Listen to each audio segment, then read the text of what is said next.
모세의 가족이 등장하는데요. 모세가 결혼을 했죠. 모세가 언제 결혼했냐면 이제 모세가 이집트의 왕자로 자랐잖아요. 그런데 그는 정의에 대한 정의의 사도 같은 사람이었고요. 동족 구원에 대한 열망이 있었던 아주 정의로운 사람이었어요. 그런데 자기 동족인 유대인들이 박해받는 모습을 보고 참지 못해서 그 화 때문에 범죄를 저지르고 말죠. 살인을 저지르고 이제 도망합니다. 애굽에서 미디안 광야로 도망을 가서 거기서 한 우물가에서 결혼하는 장면이 출애굽기 초반에 나오죠. 그래서 우물가에서 물을 뜨는 여인들을 도와주게 되고, 역시 모세는 마음에 정의감이 있었던 것 같아요. 도와주게 되고 그 여인이 집에 가서 이제 아버지한테 말하죠. 그 아버지가 이제 이드로입니다. 이드로는 성경에 뭐라고 나오냐면 미디안 제사장이다 이렇게 나와요. 이드로가 모세를 빨리 오라고 해라. 그래서 그를 환대하고 대화하고 거기서 이제 모세가 40세 정도에 결혼을 하게 되죠. 그래서 거기서 이제 모세 아내 십보라와 결혼을 하게 되고 아들 게르솜을 낳습니다. 출애굽기 2장에 거기 말씀이 나와 있는데 같이 한번 읽어볼까요? 출애굽기 2장 찾지 마시고 화면에 있을 겁니다. 있나? 있죠. 모세가 그와 동거하기를 기뻐하며 그가 그의 딸 십보라를 모세에게 주었더니 그가 아들을 낳음에 모세가 그의 이름을 게르솜이라 하여 이르되 내가 타국에서 나그네가 되었음이라 하였더라. 아멘. 아는 것처럼 하나님께서 모세를 이스라엘 백성의 구원자로 계획하셨죠. 그래서 왕궁에서 잘 자라게 하시고 모세는 그의 용모도 그가 가진 배경도 또 지식도 그렇다고 사랑의 결핍이 있느냐? 그렇지도 않았을 겁니다. 공주에게 사랑을 받았으며 자기 생모 요게벳이 얼마나 사랑으로 키웠겠어요? 말씀으로 키웠겠습니까? 그는 사실은 모든 것을 가진 자였습니다. 왕궁의 법도를 알고 하고 싶은 대로 다 할 수 있는 자였지만 그 젊은 40세의 모세는 우리가 아는 것처럼 하나님께 쓰임받을 수 없었어요. 40세의 모세는 구원자로 이스라엘 백성을 이끌어낼 수 있는 구원자로 하나님께서 아직은 아니다라고 더 훈련이 필요하다라고 생각하셨죠. 그것이 무엇이냐면 모세의 가진 것, 아마 그가 거기서 출애굽하는 리더로 막 나왔으면 사람들이 그렇구나, 역시 학벌이 좋아야 돼, 역시 가진 것이 많아야 되고 사랑을 잘 받고 부모의 품에서 자라야 돼, 금수저여야 해 라는 생각들을 할 수밖에 없잖아요. 그러면 하나님의 영광이 가려지지 않습니까? 주님이 모세 아니면 일을 못하시겠어요? 이집트의 왕자 아니면 안 되겠습니까? 그러지 않죠. 그래서 하나님께서 모세를 치고 다듬는 시간들이 필요했습니다. 모세가 내 힘이 아닌 주님이 하신 일들을 보고 고백하려면 그 시간들이 모세에게 필요했던 거죠. 또 하나 모세에게 필요했던 것이 있는데, 이스라엘 백성의 리더가 되고 그들의 지도자가 되려면 그들의 마음을 헤아리고 그들을 위로할 수 있는, 그들과 연합할 수 있는 사람이어야 했어요. 이스라엘 백성들은 종으로 430년간 태어날 때부터 내 땅 내 나라가 없이 종된 신분으로 살다가 죽는 나그네 같은 인생을 살잖아요. 그런데요, 모세는 왕궁에서 자라서 부족함 없이, 어떻게 보면 핏줄은 유대인이지만 그들과 공감하기는 너무 어려운 차원 높은 아주 부유한 많은 것을 가진 삶을 살았잖아요. 모세에게 그게 필요했는데 그것이 진짜 리더가 될 수 있는 거죠. 내가 가난하고 불쌍한 사람들을 인도하려고 할 때 그들을 그냥 내가 부자라고 해서 그들을 도와주기 위해서 내 주머니에 있는 것들을 한 푼 줍쇼 정도로 해가지고 그들을 돕는다고 해서 진정한 도움이 되기는 어렵습니다. 그들의 마음, 그것으로 그들에게 도움이 되겠지만 그 행위가 그들의 마음을 위로하고 그들이 공감하고 정말 저 사람이 나를 사랑해서 나를 도와주는 거다라고 느끼기는 쉽지 않겠죠. 대기업에서 많은 돈을 가난한 사람들에게 나눠준다고 해서 그 사람들이 그 기업의 회장과 부자와 한 마음을 같이 하고 같은 마음을 품기는 어렵지 않겠습니까? 왜? 같은 어려움을 겪어보지 않았기 때문에. 그들의 어려움은 머리로는 알지만 마음으로, 삶으로는 알 수가 없어요. 진정한 위로가 될 수 없습니다. 그렇죠? 모세에게 필요했던 것은 이스라엘 백성들의 마음을 공감하고 이스라엘 백성들과 같은 마음으로 같은 눈높이로 말 한마디라도, 같은 것을 먹더라도 그 공감할 수 있는 마음이 필요했던 거예요.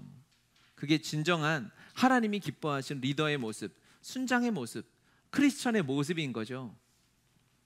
모세가 그것이 필요했기 때문에, 그 마음이 필요했기 때문에 하나님께서 모세를 이 미디안 광야로 보내셔서, 거기서 말씀 다시 한번 보면 거기서 아들을 낳았죠. 그 이름을 게르솜이다. 그러면서 모세의 그 마음의 고백이 드러나는 거죠. 물론 여기서 좀 불만이 있기는 해요. 모세가 힘들고 나그네면 지 이름을 바꿔야지 왜 아들 이름을 저렇게, 하여튼 그 당시 문화가 그런 게 있었어요. 그래서 아들 이름을 내가 타국에서 나그네가 되었다. 우리 본문 한번 볼까요? 본문에도 두 아들을 데리고 오지 않습니까? 3절 같이 읽겠습니다. 그의 두 아들을 데리고 왔으니 그 하나의 이름은 게르솜이라. 이는 모세가 이르기를 내가 이방에서 나그네가 되었다 하미요 라고 했습니다. 그 마음은요, 겪어보지 않으면 모르는 겁니다.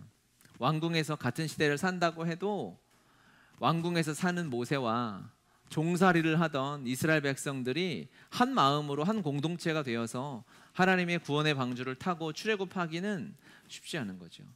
이질감이 있는 거죠. 계속 불만이 있는 거죠. 말의 리더십의 권위가 서지 않는 것이죠.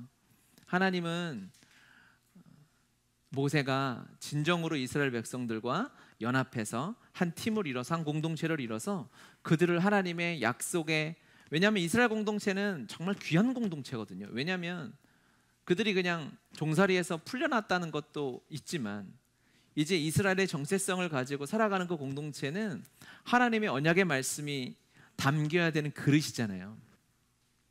그 그릇에 균열이 있으면 안 되죠. 금이 가면 안 되죠. 그 하나 되는, 연합되는 그릇, 하나님의 말씀과 복음과 사랑을 담는 그릇이 되기 위해서는 모세도 하나가 되어야 했어요. 그 눈물의 시간, 이 광야에서, 이 미디안 땅에서, 이방의 땅에서 40년을 사는 모세가 얼마나 외로웠겠습니까? 얼마나 힘들었겠습니까? 그 눈물과 고통의 시절을 삶으로 알면서 아마 외로워서 모세가 말수도 많이 줄었던 것 같아요. 이걸 합리적인 의심이죠. 그러니까 바로 앞에 서서 나는 혀가 뻣뻣해서 말도 잘 못한다고 했잖아요. 말수도 줄고 관계도 줄고 하다 보니 그는 외로움과 나그네의 삶이 무엇인지를 정말 잘 알게 되었던 것이죠. 그래서 그가 이스라엘 백성의 지도자로 하나님께서 보내셨을 때 이스라엘 백성들이 따라갈 수 있는 그 마음의 코드가 거기서 맞지 않았나 싶은 거예요. 하나님이 우리를 모세처럼 이 세상의 종이 돼서 살아가고 있는 사람을 구원하기 원하십니다. 하나님의 뜻이죠. 할렐루야. 그러면 우리가 겪는 고난과 우리가 겪는 마음의 어려움들은 바로 모세와 같은 것일 수 있는 거예요. 공감하기 위한. 그 상황을, 그 어려움을, 누구는 돈이 없어서 아픈 적이 있고요. 누구는 관계 때문에 힘들고, 가족 관계 때문에 깨어지기도 하고, 외로움에 힘들기도 하고요. 때로는 누구는 세상의 죄 때문에, 누구는 알코올 중독 때문에, 누구는 어떠한 중독 때문에 힘든 시간들을 보내서 주님 앞에 예배하고 오는 사람들이 지금 우리 가운데 있을 수 있어요. 각자의 어려움들이 있죠. 그 어려움들은 내가 무엇을 잘못해서 저주받는 것이 아니고요, 내가 벌받는 것이 아니고 하나님이 우리를 모세처럼 훈련시키는 과정이라고 믿습니다. 아멘. 아멘이죠. 그러면 여러분 앞으로 누구를 만나게 될지 모르지만 최소한 우리의 어려움들을 동일하게 겪는 사람들이 있어요. 세상의 어려움이 막 그렇게 다양하지 않습니다. 다 거기서 거기에요. 많은 것을 가진 사람이든 높은 지위에 있는 사람이든 고민하는 문제는 다 거기서 거기 똑같습니다. 우리가 하나님을 믿는다고 세상에 근심, 걱정, 고민, 기도 제목이 사라지지 않는 이유는 하나님이 우리를 통해서 세상을 위로하게 하시기 위함입니다. 여러분은 세상의 위로가 될 것입니다. 여러분의 주님 앞에 흘리는 눈물은 하나님 앞에 그 하나하나가 쌓여서 우리의 마음이 단단해지고, 우리가 나무라면 이 나이테가 생기는 게 겨울이라고 하지 않습니까? 자라는 거는 천천히 자라도 더 단단해지는 그 겨울이 우리의 삶에 찾아온다 할지라도 그 시간을 통해서 세상을 위로한 하나님의 사람이 될 것입니다. 아픔을 공감하는 리더가 진정한 리더가 될 수 있습니다. 아픔을 공감하는 크리스천이 진정한 크리스천이 될 수 있는 것입니다. 우리 한번 따라해 봅시다. 아픔을 공감하는 순장이 진정한 순장이 될 수 있다. 네. 저도 교역자를 시작하고 큰 교회, 이제 여의도 순복음교회 부교역자로 있으면서 매년 여름에 4개, 5개 교회를, 작은 여름 국내 단기 선교를 매년 가게 되거든요. 제가 한 10여 개 이상의 교회를 갔던 것 같아요.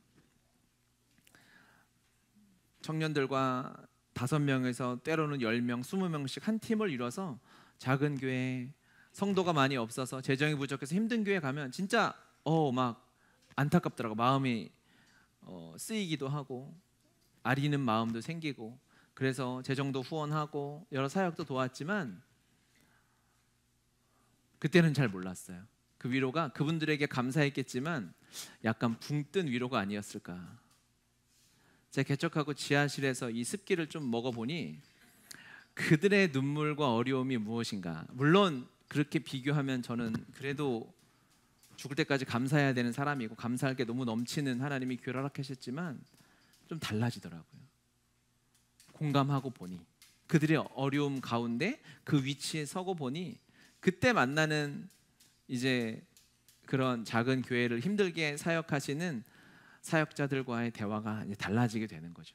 같은 말이라도 그들이 받는 위로가 달라지는 것을 이제 동질감을 가지고, 항상 제가 큰 교회 부교역자로 갔을 때는 그들이 대화를 하고 교제를 해도 어느 선이 있었던 것 같아요. 돌아보면 그래, 고맙긴 한데 네가 내 마음을 어찌 알겠어.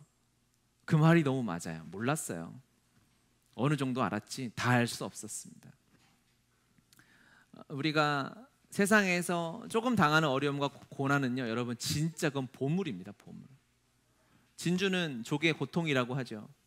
여러분, 우리가 세상에서 조금 마음이 어려워지는 일들, 눈물 나는 일들이 생기면 진주를 만난 겁니다. 할렐루야. 우리가 이 세상을 다 살고 천국에 가면 고통이 없어요. 눈물이 없어요. 고생할 일이 없어요. 이 세상에서 누리는 그것이 때로는 우리가 아프다고 생각할 수 있지만 그것이 얼마나 감사할까요? 여러분, 진주를 하나씩 품는다고 생각하시고 그것을 주님 앞에 감사하시길 바라요. 그래야 진짜 크리스천으로, 순장으로 세상을 변화시키는 사람으로 살아갈 수 있는 것입니다. 제가 2019년에 이제 컴패션에서 동남아 쪽으로 단기성 비전 트립을 갔다 올 때, 이제 거기서 정말 힘들고 어려운 가운데 사는 많은 이제 지체들을 만났어요. 그 중에 사진을 한번 띄워줘 보시면, 저 가운데 앉아 있는 지체들이 컴패션을 통해서 후원받아서 성인이 돼서 이제 컴패션을 졸업한다고 하거든요. 18세까지만 후원을 받고, 이제 여러분도 후원을 오래 하다 보면 이제 컴패션 종이가 날라와요. 당신이 후원하는 아이가 잘 성장해서 컴패션을 졸업했습니다. 후원을 그만하셔도 되고 다른 아이를 연결시켜 드릴 수도 있습니다. 이렇게 연락이 옵니다. 정말 기뻐요. 한 아이가 정말 가난과 이 폭력과 범죄에 노출 가운데 하나님이 주신 그 작은 사랑을 나누었는데, 그 아이가 그 가난과 어려움을 뚫고 졸업해서 성인이 되어서 자기 삶을 살아가는 것은 진짜 큰 기쁨입니다. 저 의자 가운데 앉아 있는 아이들이 이제 졸업생들이에요. 졸업생들을 만났고, 이제 뒤에 서서 기도하시는 분들이 이제 목사님과 사모님들이고, 저도 저 오른쪽에 혼자 반바지 입고 크록스 신고 예고 없이 저렇게 해가지고 제가 정장 입고 가야 되는데, 하여튼 그랬습니다. 가서 기도하고 그런 시간이었는데, 저 지체들이 이제 보면 이런 집에 살았던 아이들이에요. 이게 방이 아니고 이게 집 전체입니다.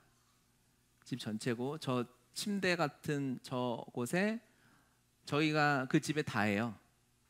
한두 사람 앉으면 더 앉을 데도 없는 저런 가난한 곳에 이게 그 집 바로 앞이었는데 우리로 치면 뭐 마당 같은 곳이라 할 수 있는데 거기서 닭을 키우고 닭이 낳는 알이 그들의 하루의 식사처럼 되는 경우도 굉장히 많은 가정이고요. 저 마당을 두 집이 공유하면서 쓰고 있어요. 가난이라고 할 수 없는 너무너무 비참한 삶을 살고 있는 동네입니다. 이제 그 동네죠. 바닥은 진흙이에요. 비가 너무 많이 와서 하루에 몇 번씩 소나기가 오기 때문에 그냥 질퍽질퍽합니다. 그래서 집을 높이 띄워서 살 수밖에 없는, 저 위에 창문이 없이 천으로 가려져 있는 게 보이죠. 비닐을 살 돈이 없어서 버려진 옷가지 같은 걸로 문을 막고 비를 막고 살고 있는 거예요. 상상이 안 갑니다, 여러분.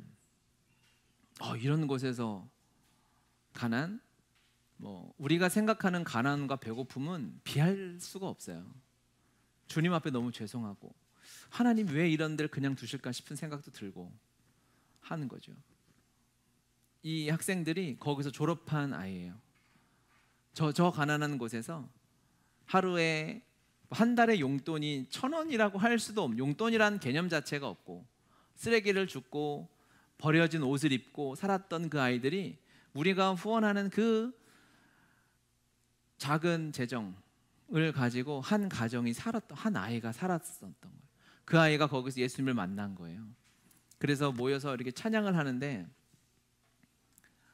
제가 벌써 3년 전이라 기억이 잘 안 나는데 이제 취업을 해서 직장인이었던 자매였던 것 같아요.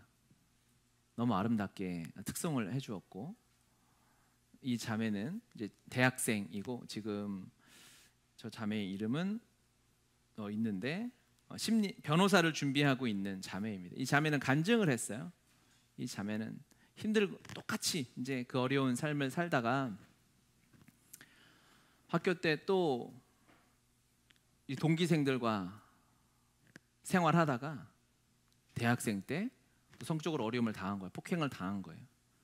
그래서 그 눈물과 그 좌절감과 그 패배함 앞에 삶을 놓아버리려고 하는 그 순간에 하나님이 말씀을 통해서 배운 하나님을 생각나게 해주셨다는 거죠.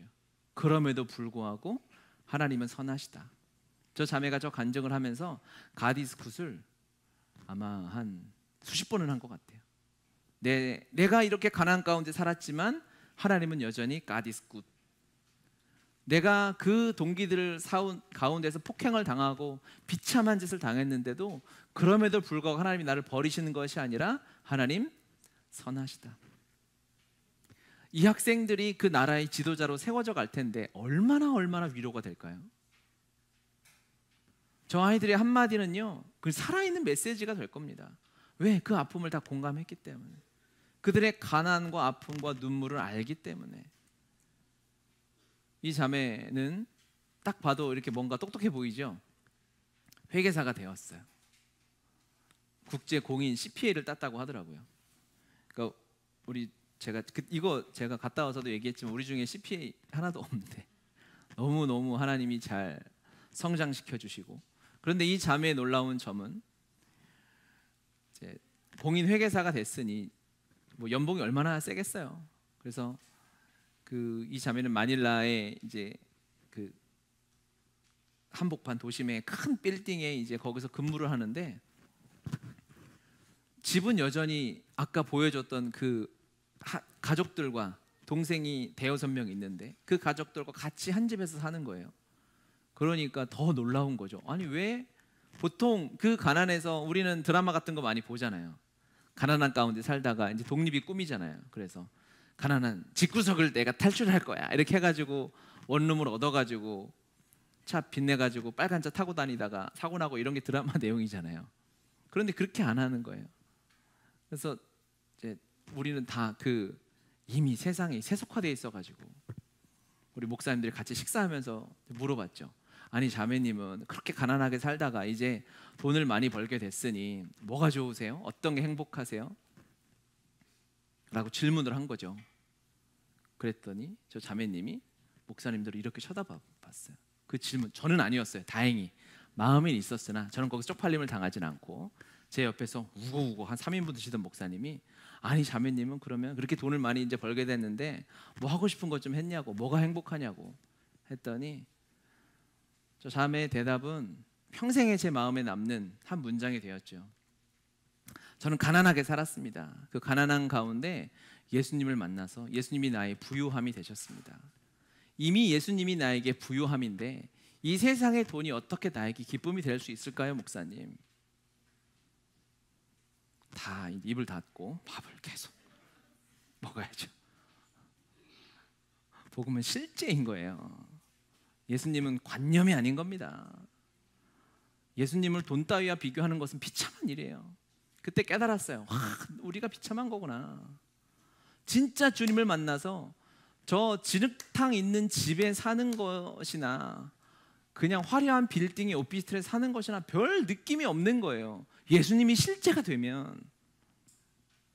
그렇죠? 저렇게 말씀 안에 복음 안에 사랑으로 자란 아이들이 그 땅에서 리더가 되어질 때 얼마나 큰 영향력이 될까요? 거기서 예수님을 꿈꾸게 되겠죠. 돈 많이 벌고 세상에서 성공하고 번듯한 직업을 갖는 꿈을 꾸는 것이 아니라 저 고백을 할 수 있는 다음 세대로 키워지게 될 것입니다. 할렐루야.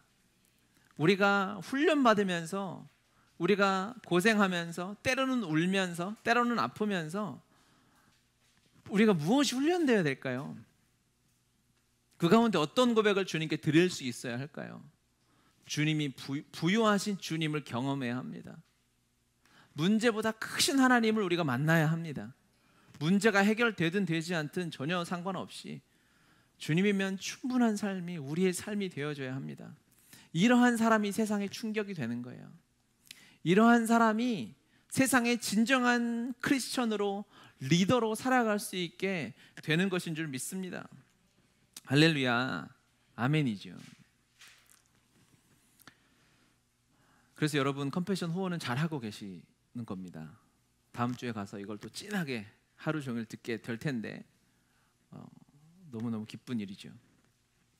18장 1절 다시 한번 같이 읽어볼까요? 모세의 장인이며 미디안 제사장인 이드로가 하나님이 모세에게와 자기 백성 이스라엘에게 하신 일 곧 여호와께서 이스라엘을 애굽에서 인도하여 내신 모든 일들을 들으니라. 아멘.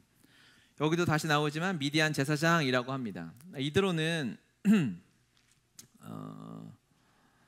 이방인입니다. 이방인 제사장이에요.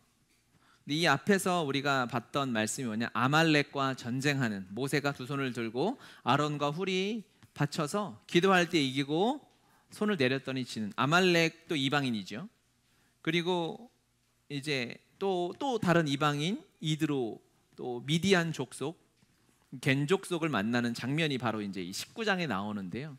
18장에 나오는데 원래 이 18장은요. 이제 19장이 호렙에서 하나님이 율법을 받는 말씀의 그 장면입니다.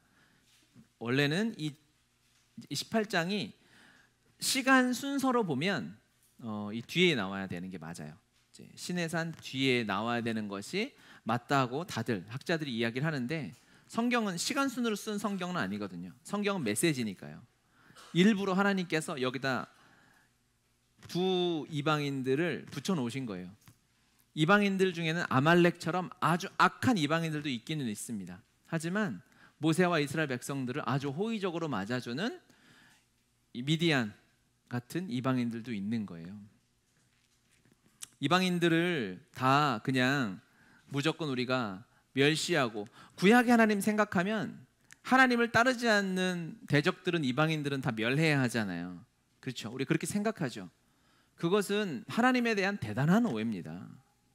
하나님이 실제로 여리고성을 정복하시고 거기에 있는 것들을 가축까지 남녀노소 할 것 없이 가축까지 진멸하라라고 하셨잖아요. 그게 하나님은 진짜 그러네. 가는 곳마다 이방인들을 다 진멸하고 그냥 씨를 말려버려야 되는 것이 하나님의 뜻이구나라고 착각하시면 안 돼요. 하나님은 그런 하나님이 아닙니다. 그 하나님은 하나님의 성품 중에 하나가 드러난 거죠. 거룩하시기 때문에 죄와 함께 하실 수 없는 하나님의 모습인 거예요. 이해가시죠? 하나님께서 처음에 아브라함에게 복을 주실 때 너로 말미암아 열방이 복을 받게 될 것이다 라고 하셨어요. 그러면 하나님은 이방 족속을 멸하시기 원하는 하나님이실까? 아니면 사랑하시는 하나님이실까? 하나님은요, 이방 족속들도 사랑하는 하나님이십니다. 아멘이죠. 구약을 보면 그렇지 않게 생각될 때가 많아요.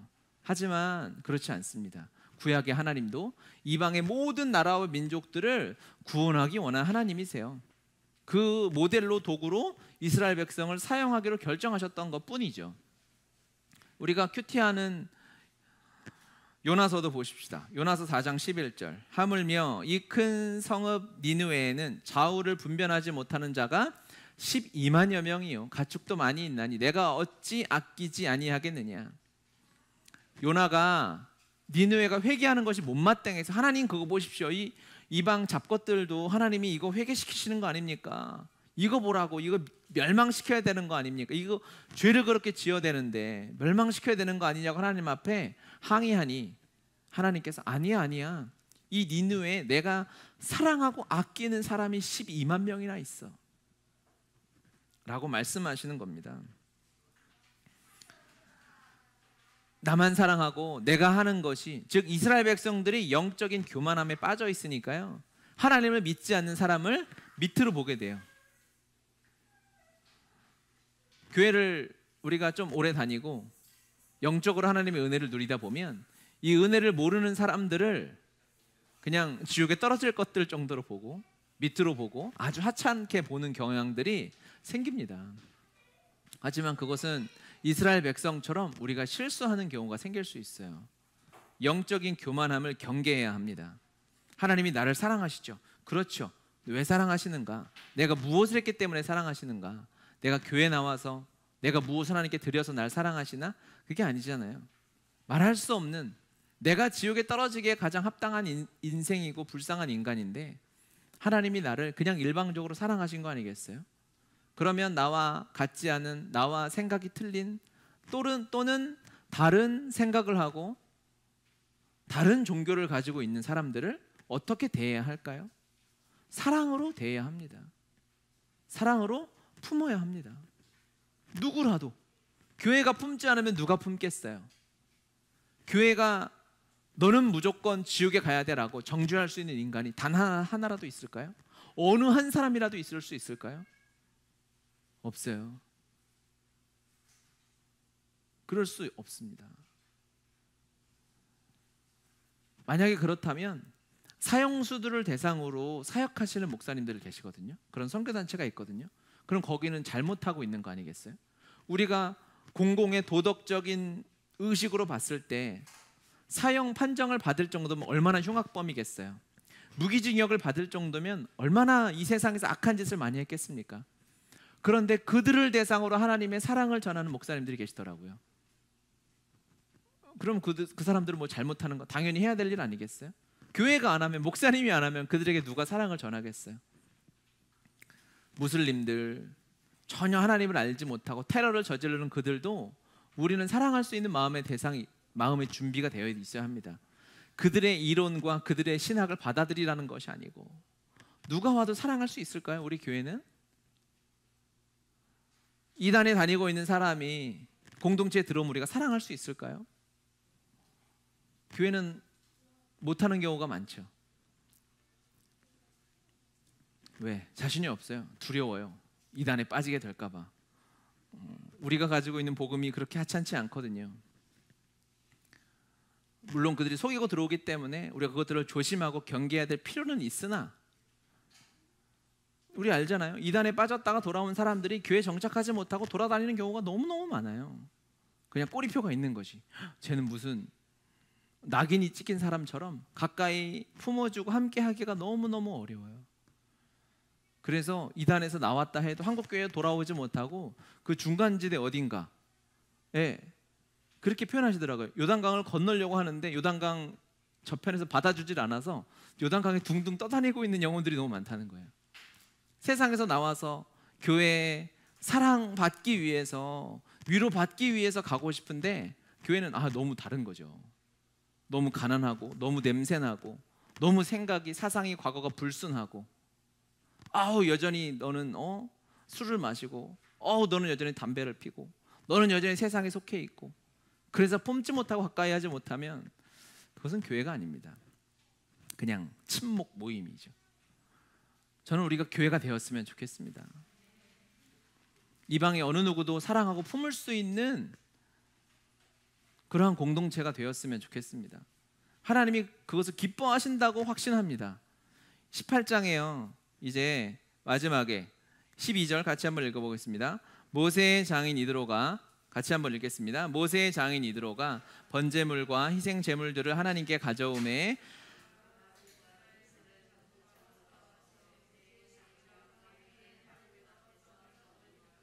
아멘, 아멘.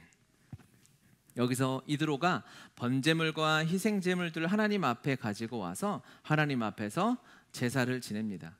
우리가 아는 것처럼 출애굽의 목적이 뭡니까? 내 백성이 광야에서 나를 예배해야 한다, 제사해야 한다. 그래서 하나님께서 출애굽하신 거 아니겠어요? 그 애굽 땅에서는 내가 예배를 받을 수 없다.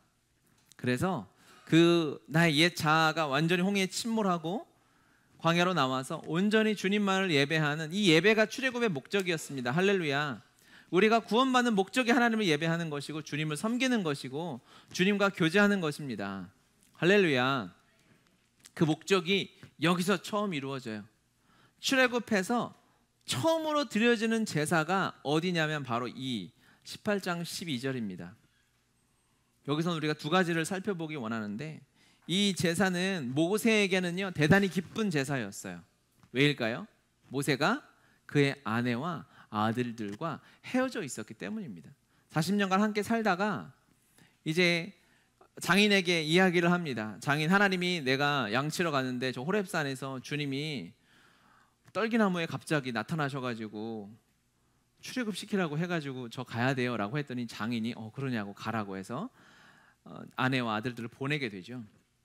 그러다가 돌아오는 길에 갑자기 또 하나님께서 할례를 행하지 않는 것 때문에 아들을 모세 죽이려고 해서 거기서 아내가 자기의 아들을 이제 할례를 행하게 되고 그 장면이 나오겠죠. 언제 모세가 그의 가족을 장인에게 돌려보냈는지 이제 친정으로 보냈는지 나오지는 않아요. 알 수는 없는데 돌려보낸 건 사실이죠. 2절 모세의 장인 이드로가 모세가 돌려보냈던 그의 아내 십보라와 그의 두 아들을 데리고 왔으니 이렇게 합니다. 모세가 출애굽을 시켜서 이스라엘 백성들과 함께 미디안 광야로 왔을 때 거기서 장인이 미리 소식을 들었어요. 하나님이 역사하시는 소문을 들었어요. 대단한 일이 일어났구나, 홍해가 갈라졌구나, 엄청난 일이 일어났구나 라는, 아말렉이 완전히 몰살했구나 라는 소식을 듣고 이제 자기의 딸과 손주들을 데리고 모세를 만나러 온 거죠. 그리고 거기서 제사가 이루어졌어요. 광야에서 들은 첫 제사가 모세에게 의미 있었던 것은 모세 혼자 드렸던 제사가 아니라 모세의 가족 공동체가 하나님께 드릴 수 있는 제사였기 때문입니다. 하나님이 기다리시지 않았는가 싶은 거죠. 하나님이 기뻐하시는 제사는 무엇이냐면 온 가족이 하나님을 섬기는 그 예배인 줄 믿습니다. 하나님이 기뻐하시는 제사가 무엇일까요? 그 가족 구성원 모두가 하나님을 나의 구주, 나의 하나님으로 모시고 그분을 섬기고 예배하는 장면입니다. 할렐루야. 우리가 모두 원하고 우리가 모두 그렇게 되면 너무 좋겠지만 대부분의 가정이 주님을 다 온전히 섬기지 못하고 또 그런 친척들이 있고 하는 가정들이 참 많죠. 그게 너무 가슴이 아픕니다. 눈물이 나고요. 그냥 매일 만나야 하고 나를 가장 사랑해주고 나를 가장 잘 아는 그 가족들이, 친척들이 하나님을 알지 못하고 하나님을 떠나서 산다는 것만큼 우리는 복음을 아니까요. 복음이 선포하는 것은 우리가 언제 죽을지 알지 못하고 주님이 다시 오심이 세상의 끝이 아니라 내가 이 땅에서 숨이 끊어지면 끝인데 그날이 언제가 될지 알지 못하잖아요. 그러니 때로는 마음이 무너지고 조마조마하고, 또 하나 안타까운 것은 힘들고 어려운 삶들을 사는데 주님을 만나면 천국이 임하는 거 아니겠습니까?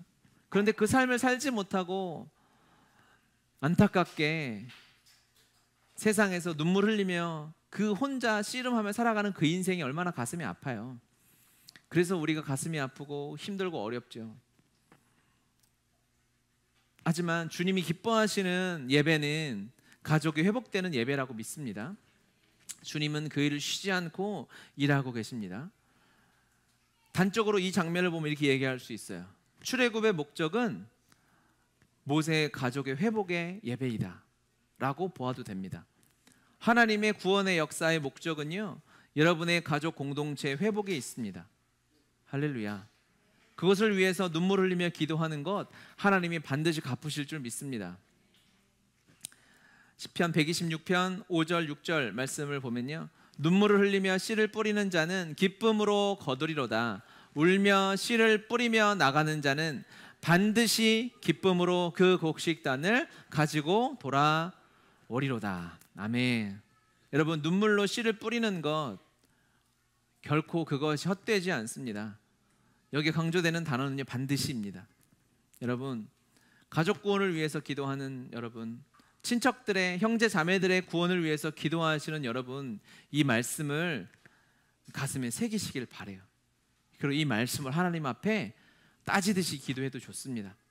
주님, 주 예수를 믿으면 너와 내 집이 구원을 얻는다고 했고, 눈물을 흘리며 씨를 뿌리는 자, 이 씨가 농사의 씨겠습니까?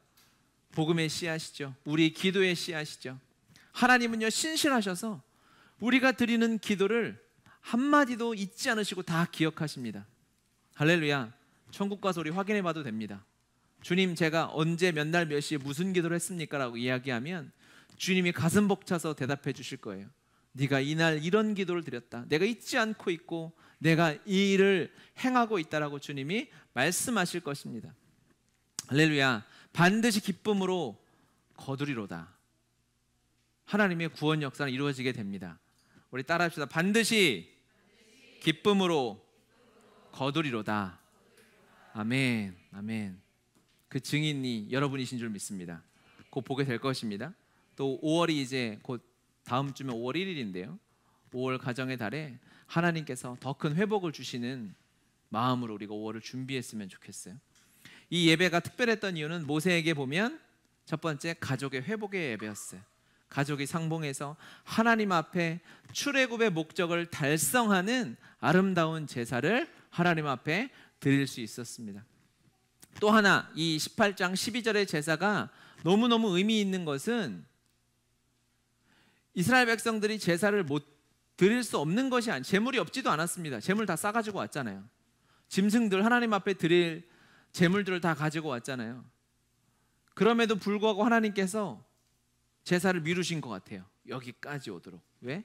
이방인들과 함께하는 제사를 주님이 원하셨던 거예요.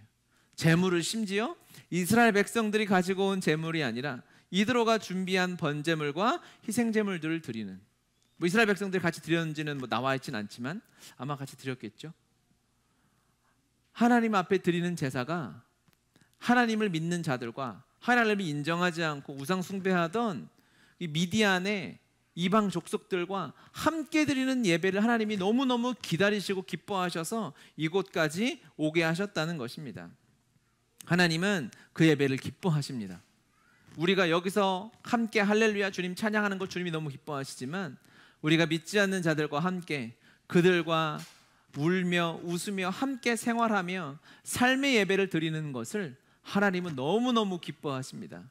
어찌 보면 그 예배를 진짜 예배다라고 받으시지 않을까 싶습니다.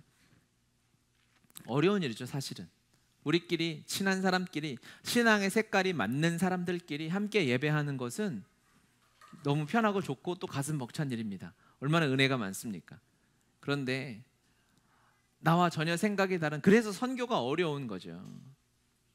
그래서 선교지에 나가서 주의 복음을 전한다는 것이 그냥 말이 아닌 거죠. 우리가 단기 선교만 나가봐도 답답하고 힘들 때가 많잖아요. 그런데 진정한 세상의 울림이 되고 감동이 되는 것은 그곳에서 주님과 함께 예배하기 위해서 삶을 녹여 바쳤던 그 삶들이 실제로 그곳에서 열매가 되어 나타나는 것입니다. 코로나 때요, 수많은 선교사님들이 현장에서 순교하셨더라고요. 너무나 많은 선교사님들이 그곳에서 돌아오지 않고 그 자리를 지키다가, 우리나라는 전 세계에서 치명률이 가장 낮잖아요. 낮다고 하는 일본보다도 우리가 3배 이상 우리가 더 치명률이 낮아서 코로나에 걸려 돌아가신 분들이 중환자나 또 그런 분들 외에는 많지 않았던 거예요.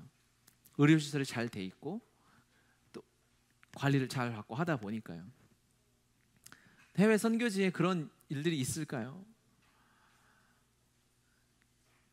옛날에 이렇게 설교했으면 저도 공감이 잘 안 됐을 텐데 제가 오미크론을 정통으로 맞아봤잖아요.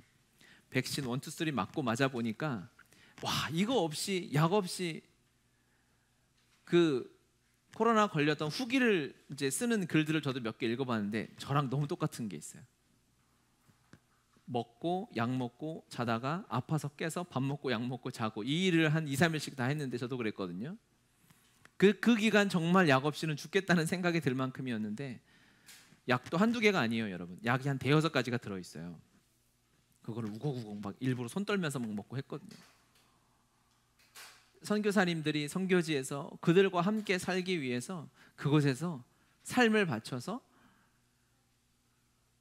그리스도의 향기를 나타내고 그곳에서 씨앗이 되어서 살아주셨던 것이죠. 그것이 그 땅의 울림이 되고 그것이 그 땅에서는 막 조명이 되는 거예요.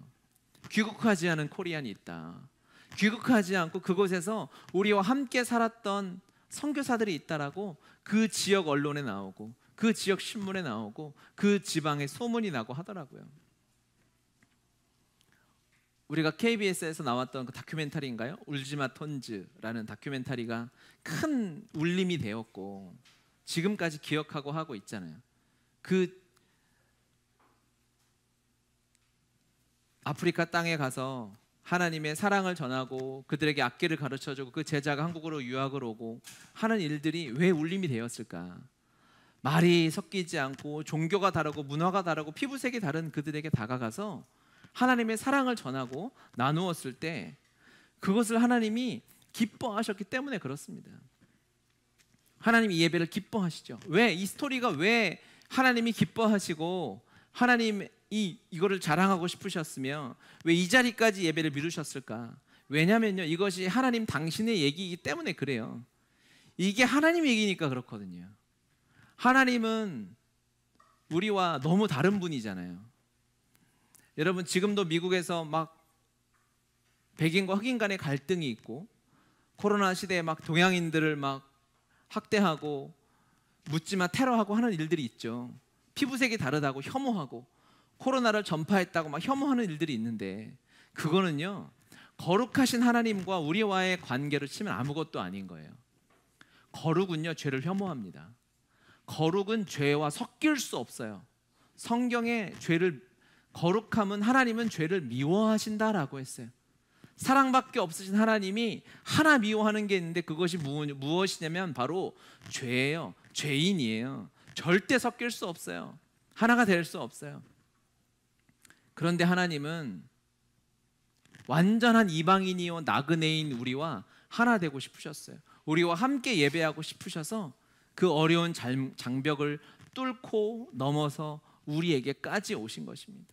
이것이 하나님의 사랑입니다. 이것이 끝없는 하나님의 사랑이요, 이것이 감당할 수 없는 하나님의 스토리인 것입니다. 이 사랑을 우리가 받았어요. 이 사랑의 에너지가, 이 사랑의 은혜가, 이 원동력이 우리 안에 있습니다. 이 사랑의 은혜를 우리가 살죠. 할렐루야. 여러분, 그러면요, 이 사랑을 받고 이 사랑 때문에 살아가는 우리는 원래 원칙상 본성상 우리를 가만히 내버려 두잖아요. 그러면 예수님처럼 우리와 다른 사람들을 사랑하며 살 수 있도록 하나님이 만드셨습니다. 할렐루야. 그게 하나님의 능력이고 복음의 능력이에요. 노력하지 않아도 돼요. 무슨 말인지 아시겠습니까? 그런데 우리가 다른 사람, 나와 틀린 사람, 나와 생각이 다르고 나와 무언가 다른 사람을 사랑하지 못하고 품지 못한다면 그것은 이상한 일이에요. 하나님 앞에 물어야 하는 거예요. 주님, 내 안에 하나님의 사랑이 있음에도 불구하고 내가 여전히 내 옛 자아로, 내 혈기로, 내 생각으로 살아가려 하고 있습니다. 이것이 이상합니다. 성령이여, 내 안에 내 경험으로 하지 않고 성령이 온전히 일하셔서 하나님의 사랑을 이루어달라고 기도하셔야 하는 것입니다. 이해 가십니까? 원래 되는 것입니다. 할렐루야. 따라합시다. 원래 되는 것이다. 안 되는 것이 이상한 것이다. 자신감이 너무 없는데 제가 시킬까 봐 그래요? 그건 노력한다고 되지. 여러분, 노력하면 되겠어요? 내가 사랑하지 않는 사람을 노력하면 사랑해집니까? 불가능해요. 사랑은 노력으로 되지 않습니다. 누가 누구를 사랑하는데 이유를 물어보는 것만큼 어리석은 건 없는 거예요. 왜 사랑하냐? 내가 그 사람 사랑하는데 그 사람이 얼굴이 어떻고 돈이 어떻고, 이건 사랑이 아닌 거죠. 그거는 그냥 거래고 계약인 거죠. 진짜 사랑은 이유를 모르는 거예요.